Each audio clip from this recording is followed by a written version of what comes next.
This is a car that could really, really get you into trouble.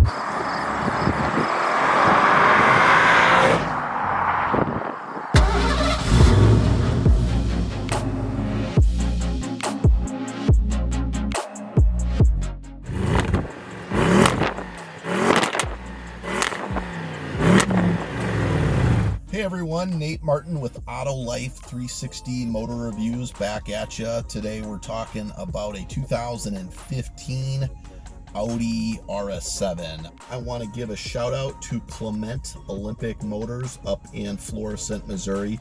This is where I'm borrowing this awesome Audi RS7. They have a really nice selection of high-end pre-owned vehicles, such as the Dodge Hellcats, the Jeep SRTs, they've got Jeep Gladiators, a lot of Maseratis, even they use Bentley. Go check them out. They've got a real nice selection of high-end cars. The A7's been out for a while. Then they came out with the S7, and then they came out with the RS7, which is the top of the line version of the A7. I believe they came out with the RS7 around 2013. This engine is the twin turbo V8, good for 560 horsepower. They also have kind of a step up from this version of the engine, which is like the performance package.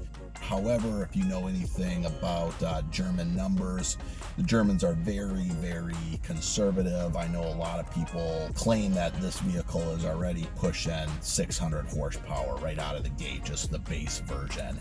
I've driven it around just a little bit, and I can tell that this vehicle has a lot of power. So I really can't tell the difference between 560 horsepower and 600 plus. Just reading the journals that I've read, this car is a little bit underrated. I don't know if you've seen YouTube videos of these cars just destroying supercars at stoplights and on a roll. 0 to 60, I think, is around 3.5, 3.6 for this. Some people claim it's as low as 3.2. When these initially came out, the MSRP, I think, was around $120,000. And they've dropped down. They're going for about half of that right now, depending on how many miles are on the vehicle. Anyway, with this review, we're going to talk a little bit about interior styling, and we're going to go for a drive, so stick around. All right, let's talk a little bit about this interior. You're greeted by a real nice leather wrap steering wheel, kind of on the smaller side, a couple of buttons on the steering wheel. Behind that, you do have a nice analog tachometer and speedometer, reads up to 200. Nice, real big digital instrument cluster behind that.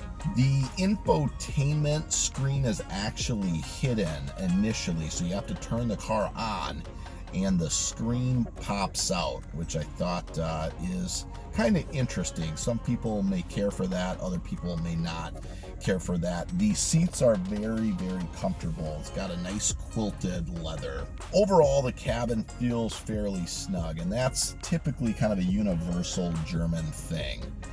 It kind of reminds me of the Kia Stinger, but the Kia Stinger on steroids. There's a fair amount going on. I drove a Audi S5 recently, and it was a newer one, like a 2019. I never did a video on that car, but that one has the virtual cockpit, and those new Audis are very, very elaborate. So these older ones, when I say old, I'm only talking 2014, 2015, they're a little bit more basic than the whole virtual cockpit. But very nice. I don't think you would be disappointed with this interior at all. There's a lot of space in the front. I did sit in the back seat, and with that sloping roof, if you lean all the way back, I'm 6 foot tall, you are going to run out of headroom. So that is kind of a drawback on this car. This could definitely be a daily driver if you've got kids to haul around, but if you are hauling around 5 adults, I think a M5 or a S63 AMG would probably give you a little bit more room. All right, here we go. Whoa, man, wow, that was 60, and it felt like 3 seconds flat. I mean, I gotta say,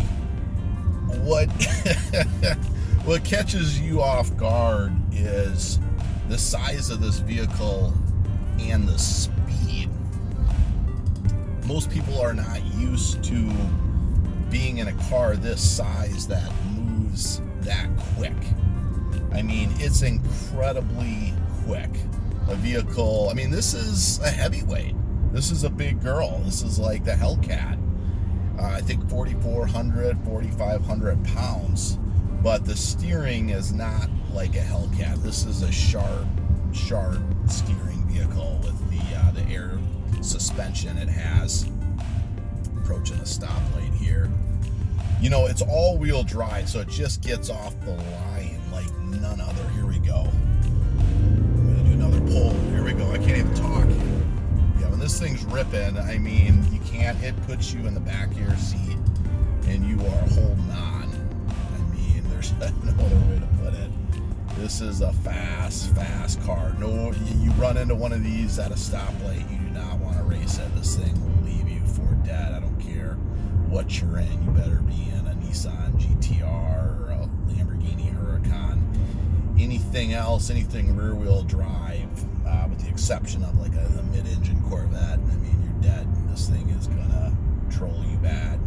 Let's talk a little bit about the car. It does offer a couple of different driving modes. It's got comfort, auto, dynamic, and individual. Dynamic's really your full-out sport mode. You're gonna get 100% of the sport performance with dynamic, but even in comfort, to be honest, I couldn't tell a huge difference. This thing is fast no matter what mode you're in. It is a twin turbo, so there's a little bit of a delay when you step on the gas, but when I say a little bit of a delay, I mean it's tiny. It's like a nanosecond, and then this thing takes off. It's like it's there to let you brace yourself and get ready for what's about to happen before it rockets you into outer space. This car's not really meant for the American roads. It's meant for the Autobahn in Germany. Obviously, if you know anything about cars or Germany, they play by a different set of rules when it comes to speeding. You know, there's stretches of the Autobahn with no speed limit. This car can actually hit, the top speed I believe is 190 miles per hour. Now, the US version I think is governed down to 155, and I think they also have a driver's package that's good, or 174, 175, something like that. But my gosh, is this car moves. I'm trying to stay at 55 miles per hour right now, and if I step on the gas just a little bit, I mean, will send you into triple digit speeds like nothing. And I mean, this is silly. Dangerous is what it is, but my gosh, this is definitely an adult's car. It's not a Super WRX or something. It's not a kid's car. This car means business. You throw 4 or 5 adults in this thing in Germany, executives, and you hit speeds close to 200 miles per hour. Just a big, comfortable vehicle. I'm going to pass a semi-truck here. Whoa. Wow. Past that truck, I look back, I'm already a quarter mile ahead of them. I mean, you gotta be careful with this car. I'm gonna put it back into comfort. I think dynamic. Yeah, you know, I was wrong. There is a difference between dynamic and comfort.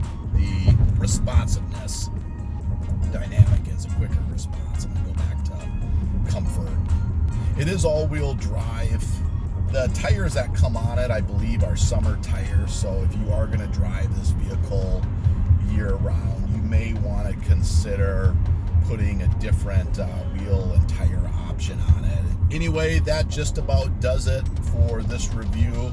Again, this is just kind of a simple review. These aren't super in detail reviews. I just kind of want to give you a quick idea of what it's like to drive a Audi RS7.